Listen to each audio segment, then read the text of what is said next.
What does the word survivor mean to me?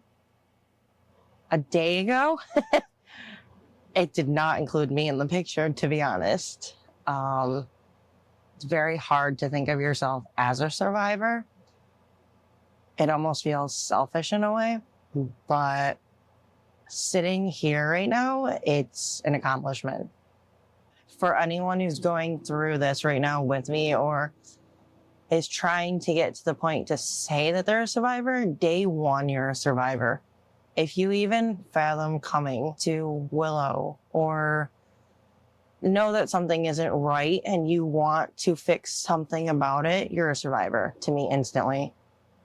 I didn't think of myself as one until I started talking about it more with my therapist. And she's like, what are you talking about? You are a survivor. Just because you're not, 100% over it or done with the grieving or anything, you've gained so much knowledge to know what to look for, what not to do again, how to prepare yourself for the future. I used to do a lot of YouTube videos on how to get over certain things or when is it my time to finally feel free. And a lot of people that would talk were 10, 20, 30 years gone from it. They were already with another spouse or a partner and life was great. And I'm like, wait, I'm still kind of here. So a day ago, no, I did not see myself as a survivor. But sitting here right now, I can just feel that I am one. It's hard for me sometimes still to this day, even though I've been with my therapist for over a year, to even tell her things. And still to this day, she goes, well, I want to come back to that because you kind of avoid it. And I'm like, yeah, I do. But I'm getting better at it. And there's the aha and the God moments that I have as I'm sharing more often. And it's becoming not normal, but more comfortable.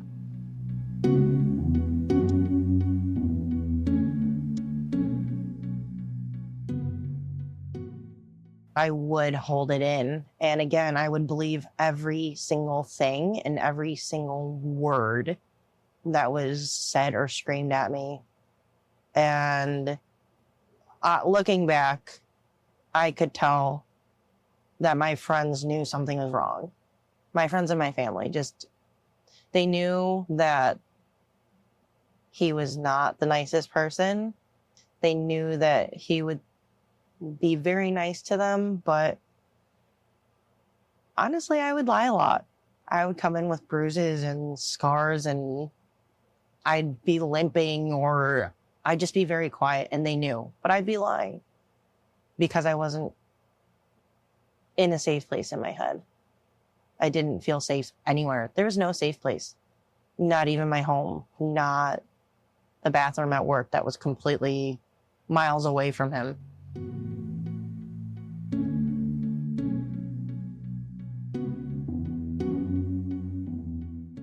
14 years old was tough. I was in this secret relationship with someone from another school district that my parents didn't even know. And it was just a middle school, high school relationship. And I didn't really know what sex was. I didn't know what intimacy was. I never saw it in my house. I was just told, save yourself for marriage. Fine, totally fine. A-okay with that. I was in church twice a week and my mom worked at church. So we grew up happy and we had our morals, ethics. But it came the time when my boyfriend, who was 17, brought up the idea of having sex. And I said, no. And he goes, well, why? And I said, because I'm saving myself for marriage. Like I said, my parents are from the South. I grew up thinking high school sweethearts. Perfect story. Not so much. I said no, and I kept saying no for some time. And then finally he said, well, that's fine. And then I got dumped. I was okay with that, to be honest, because I kept standing my ground. My mom taught me really well. But then I remember one summer afternoon, which I still have a hard time talking to my counselor about. I was at the mall and he had his car and wanted to talk to me. And I played into what I know now as a narcissist game. I was told everything I wanted to hear. Let's go to the same college, then we'll get married and have a kid. Well, I played into that. And it ended up where I got into the car with him and got raped. And the word no to me, ever since then, until today, has never been in my vocabulary. I've always been a yes person because of that, because I'm too scared to say no about anything. For the past 15 years, all I've known is if you say no, you're going to get raped or beaten or cheated on or lied to because you made that person angry. So part of my healing, part of my grieving is to learn that it's okay to say no. The women that I've met here, we are all learning at the same time that it's okay to say no. And it's okay to feel some other type of way, to have your own feelings. I had a couple steady relationships at the end of high school and through college. And then from the time I was 21 to 24, I was really independent. I was renting my own place. I was bartending and I was working the forces for my part-time jobs, and I was cooking as a full-time job. And I worked 108-hour weeks and none of it felt like work. I was happy. Everything was perfect. I was single.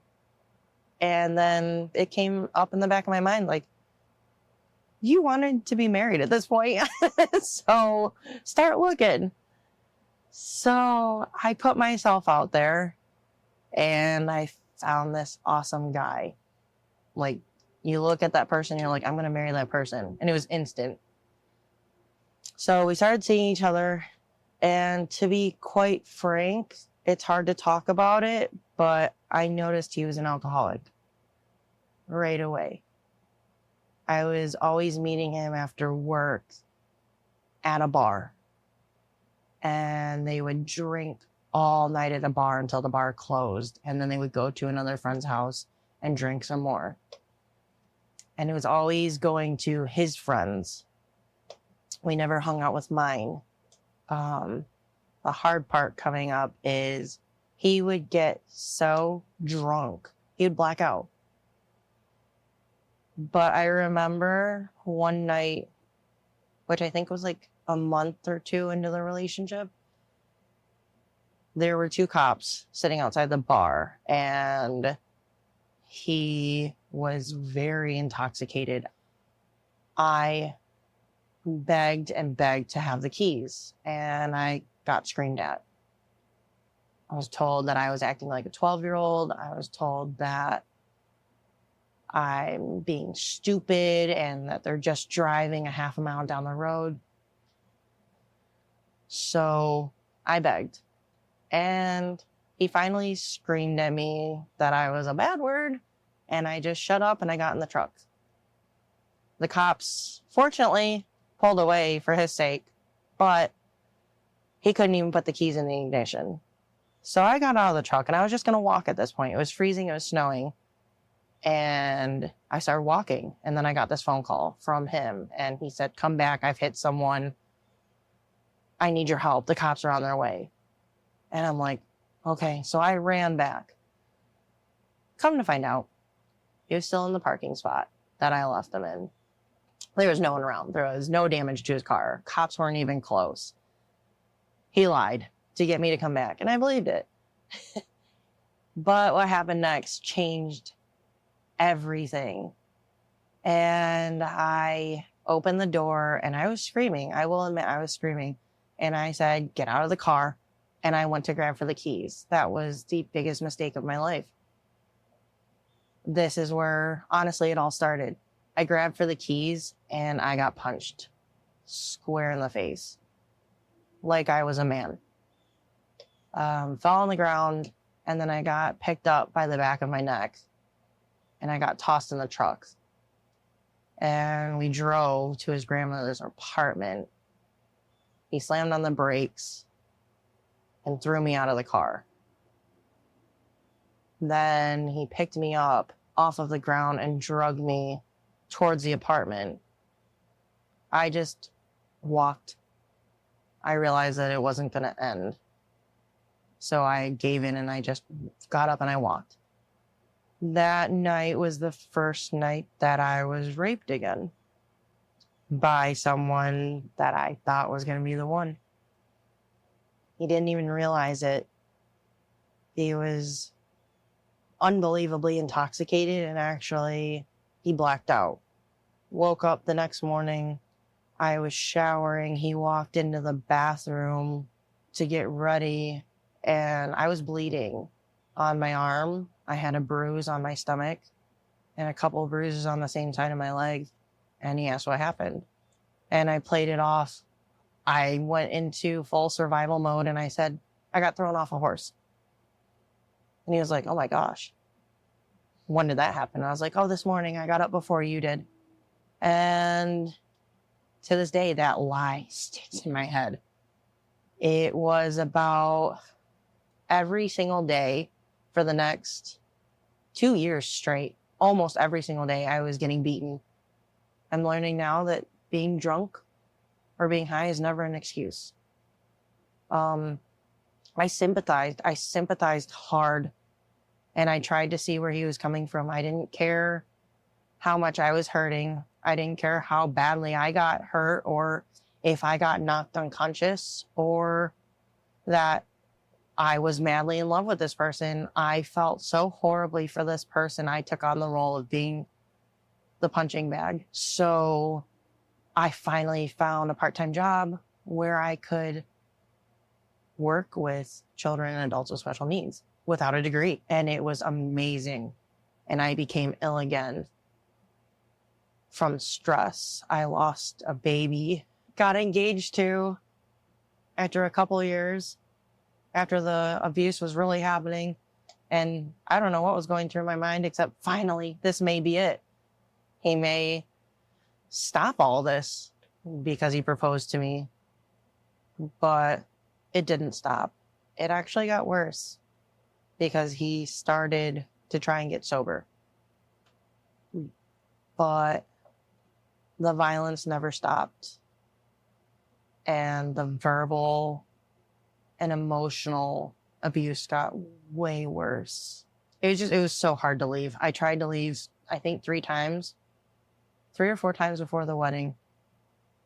It's all such a blur at this point, but the beatings got worse, actually, as he tried to get sober, to be honest. The beatings got so much worse just because he wasn't drinking. He didn't know how to function. Still doesn't to this day. Does not know how to function without alcohol. It's mind-boggling how someone can put their arm around your neck and choke you till you pass out, and then you wake up hours later not even knowing what happened in your own home, and that same person's crying over you, begging you to wake up sober but looking drunk.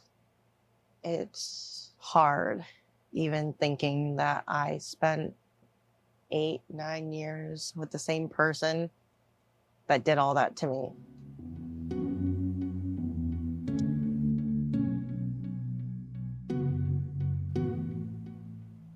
I've learned through Willow that so many things that happened in my life with that person was abuse. He rationed my ibuprofen out after I would get beaten. He would go buy me bandages and cold compresses after I would get beaten. He would rape me one day, not even realize it, and then tell me the next that he wanted to have a baby. It's a very confusing time. Whether you're just in the beginning or you're in the ending parts of it, it's very, very confusing. I didn't even know until I put that restraining order on him that there were more kinds of abuse than physical or mental.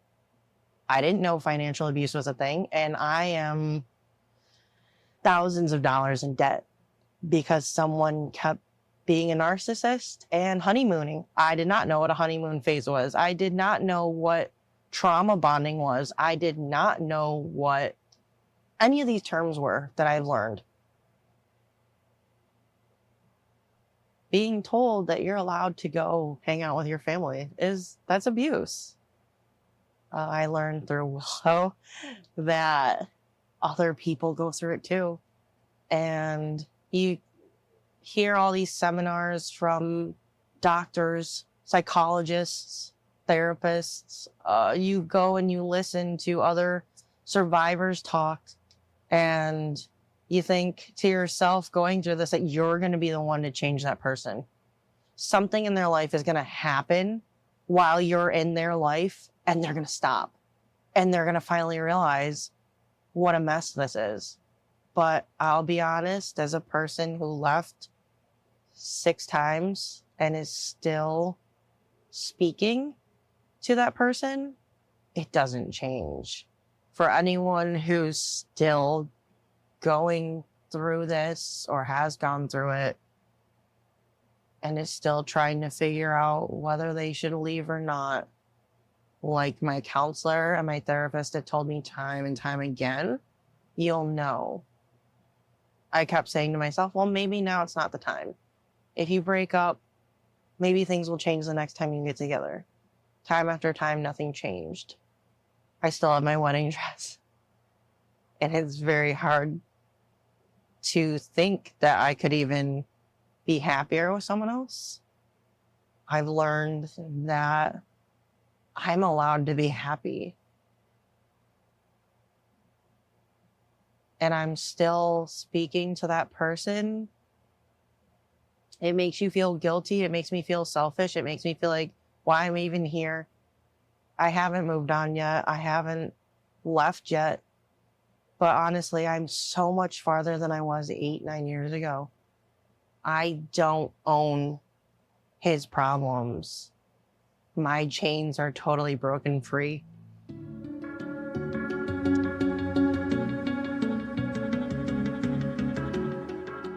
Keep going. You'll get there. Even though you feel like you're at your low, in a way, you're not at your low. You're at their low. I'm learning that his alcoholism is not my alcoholism. His addiction is not my addiction. Even though I feel like an addict, every time I try to leave, every time I've tried to leave, I feel like a drug addict. It was so hard. Like, I couldn't quit cold turkey. I couldn't just block. And I noticed in the groups that Willow still has, whether it's in person or the online Zoom one, which I'm so grateful for, I'm learning that other people are having a hard time saying goodbye.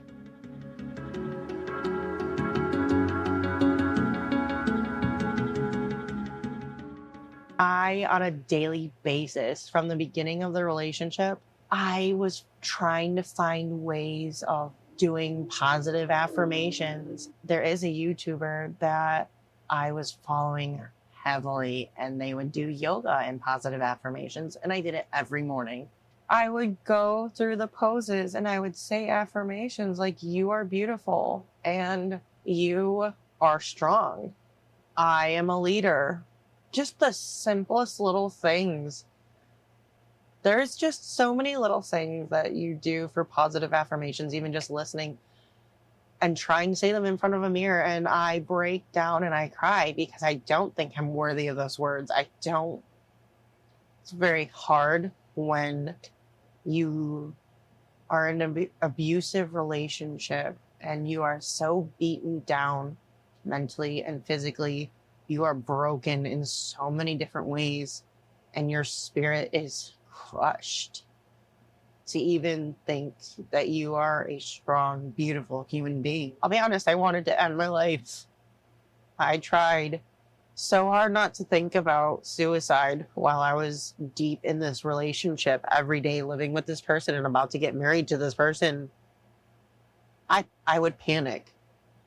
I'd be driving to work, or I'd be at church, or I'd be laying in bed and I'm going, I can't do this anymore. Whether you're deep into your relationship and you're being abused in any way, shape, or form, you're more knowledgeable today than you were yesterday. So saying affirmations will get easier. They have for me, and I literally was about to end my life because I didn't see any way out. And now I have a different attitude, and I do see myself wanting to be with another person. I deserve the happiness. I speak as someone who values my own life at this point. I speak as someone who cares about anyone and everyone. I speak as someone who doesn't want the next person to go through this. I speak as someone who's still fighting to get to the end. I speak as a survivor. I speak as someone who regained their happiness.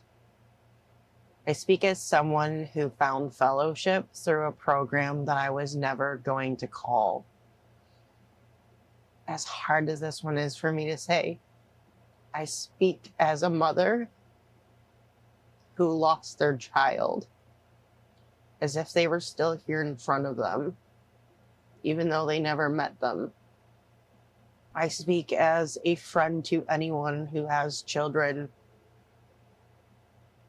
I speak as someone who kept the doors closed and didn't think that there was any way out. I speak as someone who wants awareness spread for this to not be in the dark.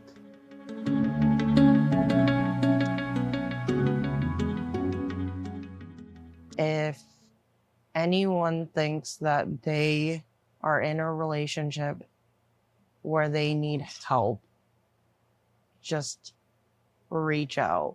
This is my advice. I went through this in my mind for probably 4 years. I needed to reach out. The odd thing about me, which maybe other people are going through right now, is I'm learning how to not be with that person. I'm learning how to be okay alone. That being in a new house, because thankfully I bought a new house, I'm safe from someone who is willing to risk their own life because they never thought this was going to end. It ends when you're ready. It ends when you're willing to seek help. You know when you've had enough. If you're researching a video on how to deal with this person, you know you are unsafe. It may take a year, it may take a month. You may be going through some really dark times, whether it's financial abuse, verbal abuse, emotional abuse, physical abuse. You may hit your rock bottom, but just remember, it's not your rock bottom, it's theirs. You did nothing wrong. You didn't deserve what they did to you. They took something from you or things from you because they didn't think that they had it themselves, whether it's happiness, whether it's kindness, confidence. There are people out there who are willing to help. And there are people that you may never think are going through the same things. It's not a race. It's okay to leave and go back. It's okay to still be there. It's okay to wean yourself out. If you can leave cold turkey and be a-okay with that, that's awesome. I wish I had that. But just remember that you're safe. And if you're not safe, you can always, by yourself or with someone or a friend or a family, make a safety plan. I can't tell you how many safety plans I've made. I can't tell you how many goals I've had of leaving. I can't tell you how many times I've had to leave and come back to teach myself that it wasn't going to change. I had to make the change. And the change is not ending your life. You are strong to even be at this point of considering getting help. Be selfish. If you still think that self-care is selfish, then be selfish. Take the bath. Do something for yourself that brings your happiness back, because it's obviously not with that person. And you deserve so much more. You deserve to be happy. You deserve to be healthy. You deserve to not be scared. Not worry about the next time when you're going to get hit or cheated on or yelled at. You deserve so much more than what you're going through right now.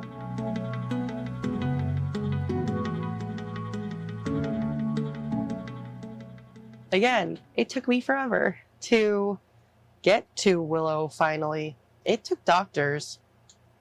It took other people. Like I said, you're in an abusive relationship and sometimes you think like you're the addict. You just go crazy because you're called crazy. But I am so unbelievably blessed and grateful to Willow, to everyone. Domestic violence is a problem. It's not something to be kept in the dark. Just because you see it on TV with celebrities, it still happens behind closed doors.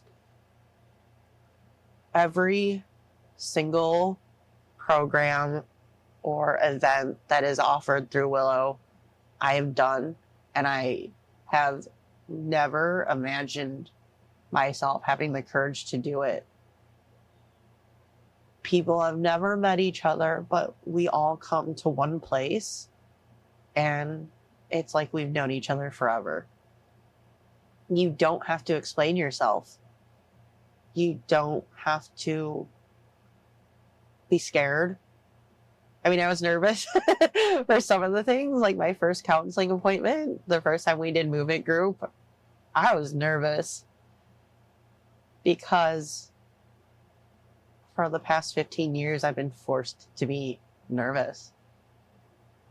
But thank God there's programs like this and there's places like Willow to run and hide when you feel like there's no safe place and you feel that there's no end.